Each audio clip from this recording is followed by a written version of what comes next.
हाय दोस्तों, तो कैसे हैं आप। मैं आपका दोस्त राहुल। दोस्तों, रात में जब हम आकाश को देखते हैं तो उसकी सुंदरता और विशालता में ही खो जाते हैं। आसमान में हमें लाखों तारे एक साथ टिमटिमाते दिखाई देते हैं जो हमें मंत्रमुग्ध कर देते हैं। पर क्या आपने कभी सोचा है कि इन सितारों तक कैसे पहुंचा जाए। ये बात आज भी हमें चौंका देती है कि हम तारों तक कैसे पहुंचें। ये इतने दूर हैं कि यदि हम साधारण स्पेसक्राफ्ट से जाएं तो करोड़ों वर्ष लग जाएंगे।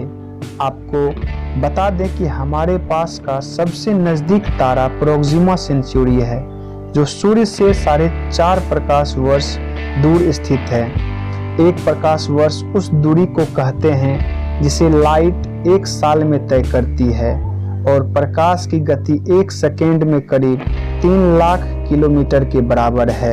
थ्योरी ऑफ रिलेटिविटी के अनुसार कोई भी चीज प्रकाश की गति से तेज इस ब्रह्मांड में नहीं चल सकती है। दोस्तों, अगर हम प्रकाश की गति से भी चलें तो हमें अपने सबसे नज़दीक तारे में जाने में भी 4.5 साल लग जाएंगे। तो फिर आकाशगंगा को पार करने में हमें कितने दिन लग सकते हैं। इस स्थिति को सुलझाने के लिए ही वैज्ञानिकों ने वार्म होल की थ्योरी लाए हैं। सन 1935 में आइंस्टीन और नाथन रोजन ने मिलकर जनरल थ्योरी ऑफ रिलेटिविटी में यह मैथमेटिकली साबित किया कि इस ब्रह्मांड में उपस्थित किन्हीं 2 पॉइंट्स के बीच में शॉर्टकट रास्ता संभव है जो स्पेस और टाइम दोनों कम कर देता है और जहां तक पहुंचने में हमको लाखों लाइट ईयर्स लगते हैं वहां हम बहुत ही कम समय में यात्रा कर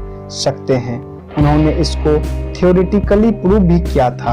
आसान शब्दों में कहूँ तो अंतरिक्ष में 2 पॉइंट्स के बीच में एक टनल होती है, यानी सुरंग, जो स्पेस और टाइम दोनों को एक साथ जोड़ देती है, जिसके अंदर जाकर हम अंतरिक्ष के एक छोर से दूसरे छोर तक कम समय में यात्रा कर सकते हैं। इस थ्योरी को आइंस्टीन और नाथन रोजन ने साबित किया था, इसलिए हम इसको नाथन रोजन ब्रिज या वार्म होल कहते हैं। दोस्तों, अगर आप अभी भी वार्म होल को नहीं समझे हैं तो क्यों ना एक एग्जाम्पल के द्वारा इसको समझने का कोशिश करते हैं। एक सीधा कागज है जिस पर 2 पॉइंट्स हैं, ए और बी। यदि हमको इन पॉइंट्स के बीच का सबसे शॉर्टकट रास्ता चुनने को कहा जाए तो शायद हम पॉइंट्स ए और पॉइंट्स बी तक एक सीधी लाइन खींच देंगे और कहेंगे कि यह सबसे शॉर्टकट रास्ता है, मगर यह गलत है। तो यहाँ पर आप देख सकते हैं कि यदि उस पेपर को जिसको हमने ब्रह्मांड माना था उसको अगर मोड़ आ जाए तो उन 2 पॉइंट्स के बीच की दूरी और भी कम हो जाएगी और फिर एक बिंदु से दूसरे बिंदु तक सफर करना आसान हो जाएगा। शायद हम इंसान इस वार्म होल के थ्रू टाइम ट्रेवल कर सके और ब्रह्मांड के किसी दूसरे छोर तक पहुंच सके।